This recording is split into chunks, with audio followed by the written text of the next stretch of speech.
and welcome to the lesson on conflicts in literature. There are two types of conflicts in literature. The first is internal conflict, and the second is external conflict. Under external conflict, there are also many subgroups, and we're going to go over all of these today. So let's start at the beginning with internal conflict. And internal conflict, otherwise known as man versus self, occurs when a character must make a tough decision. This decision is rarely easy. It can be one of good or evil, right or wrong, or even a choice among no good choices. This is why it's called a conflict. Often when we see an inner conflict in a story, we also see some growth of that main character. Let's take a look at an example. This is from The Alchemist. The hills of Andalusia were only 2 hours away, but there was an entire desert between him and the pyramids. Yet the boy felt there was another way to regard his situation. He was actually 2 hours closer to his treasure. The fact that the 2 hours had stretched into an entire year didn't matter. I know why I want to get back to my flock, he thought. I understand sheep. They're no longer a problem, and they can be good friends. On the other hand, I don't know if the desert can be a friend, and it's in the desert that I have to search for my treasure. If I don't find it, I can always go home. I finally have enough money and all the time I need. Why not? So what is the internal conflict in this passage? Did you get that Santiago has to make a choice? He has to make a decision between going back to Spain and becoming a shepherd, which is the easy choice, or moving forward into the unknown and following his dream to try to find the pyramids and his treasure. The choice he makes now is going to affect the rest of the book, so this internal conflict is very important to our story. Let's take a look at external conflicts. There are 6 major types of external conflict. We have man versus man versus nature, man versus tech, man versus supernatural, man versus society, and man versus gods. We'll take the first one, man versus man. Something to keep in mind when we're talking about man versus. We want to remember that man doesn't just refer to an 18-year-old male. Man refers to any human. So it can be a man, it could be a boy, it could be a woman, it could be a girl, it could be an older person or a younger person. As long as it's a human being, that's what we're referring to here when we say man. So, man versus man, there are a lot of different types of conflicts under man versus man. We have physical conflicts, whether a sports contest or an endurance contest. You guys have probably seen things like American Ninja Warrior or Wipeout. These are physical conflicts between people. We also have conflicts of skill, such as the show Chopped, where you have multiple people who are trying to compete against one another with their cooking skills. You also might see shows or game shows or stories where the conflict involves wit or intelligence or even humor. Thinking of a fictional story, Mulan, she saved the day using her intelligence. There was a huge army against her and very few people, and she managed to use her wit to shoot an arrow to bring an avalanche down on the other army. So that was using her intelligence in a man versus man conflict. And of course, speaking of armies, we have conflict and combat, violent combat of a sort, whether it's one-on-one or many people or armies against armies or gangs against gangs. This is all man versus man conflict. Another type of conflict is man versus nature. Now, man versus nature can refer to the place where somebody is in conflict with the setting and the environment around them, such as this picture from the movie Castaway, where he had to learn how to survive on this desolate island all by himself. It could also refer to weather, because weather is often a source of a conflict. Here we have a scene from the movie Twister, where tornadoes were the conflict. There are also movies such as Pompeii, where the volcano is going to explode, and that's the major conflict in the story for people.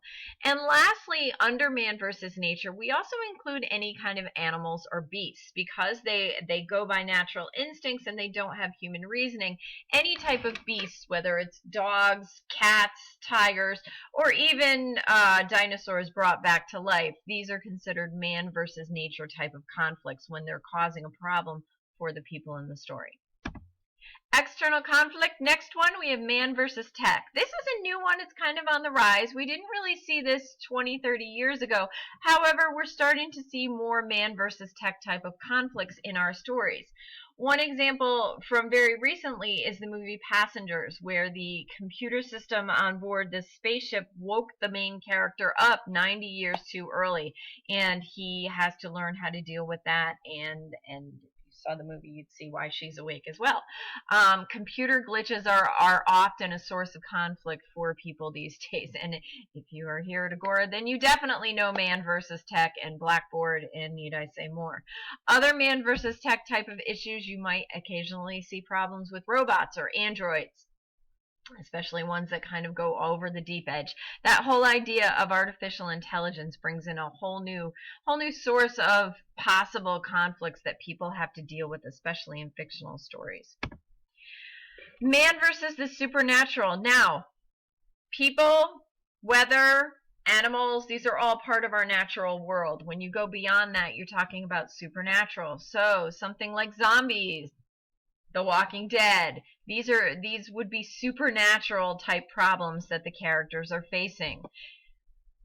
Supernatural also includes werewolves and vampires, of course. And ghosts. Ghosts are, of course, supernatural because we don't really have any proof of them in the modern world. And any other creatures, fairy tale creatures or imaginary creatures that haven't been proven yet, such as aliens, Yeti, Bigfoot, mermaids. These are all considered in the supernatural realm. Man versus the gods. This can include not just a regular god as in who you would go to church to worship, but also mythical gods such as Loki or Thor, Greek gods, Roman gods, any type of Norse god. These are entities that people battle or come up to face in conflicts in lots of fictional stories these days. So this would be considered a man versus god or gods conflict. Also, sometimes you might see a character that's trying to go off and be on some kind of spiritual search. Again, this brings us back into that religious faith type of God, but that is, again, outside of the human being, so that is a man versus God type of external conflict.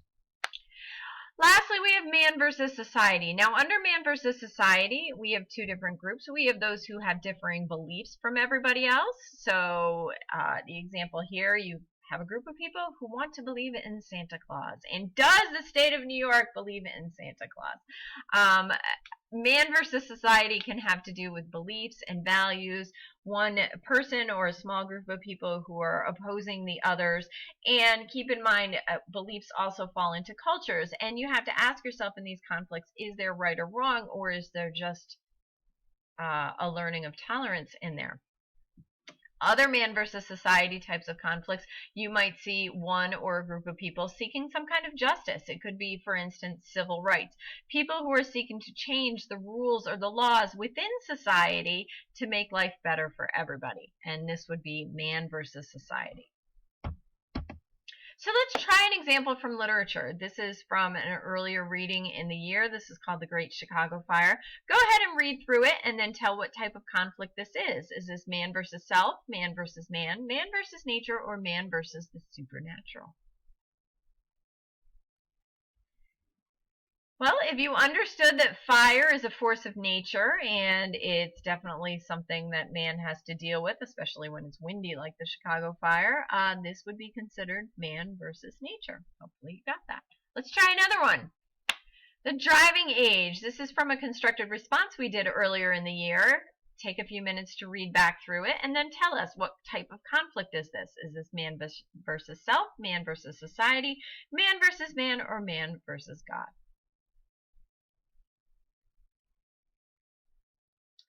In this example, we have an 18-year-old girl who is trying to say that we need to change the rules of driving. She's saying that 15 and 16-year-olds are too young to be driving, and she wants to change the laws. So one person trying to change the rules or the laws of society comes down to man versus society. The character has a struggle with society, a group of people, or its laws. Your next task is to go back into The Alchemist, find and give one example of a conflict from the book, and identify what type of conflict it is. So great job. Hopefully you know a lot more about conflicts and all the different types of conflicts there are. If you have any questions, definitely bring them back to your teacher, and have a great day.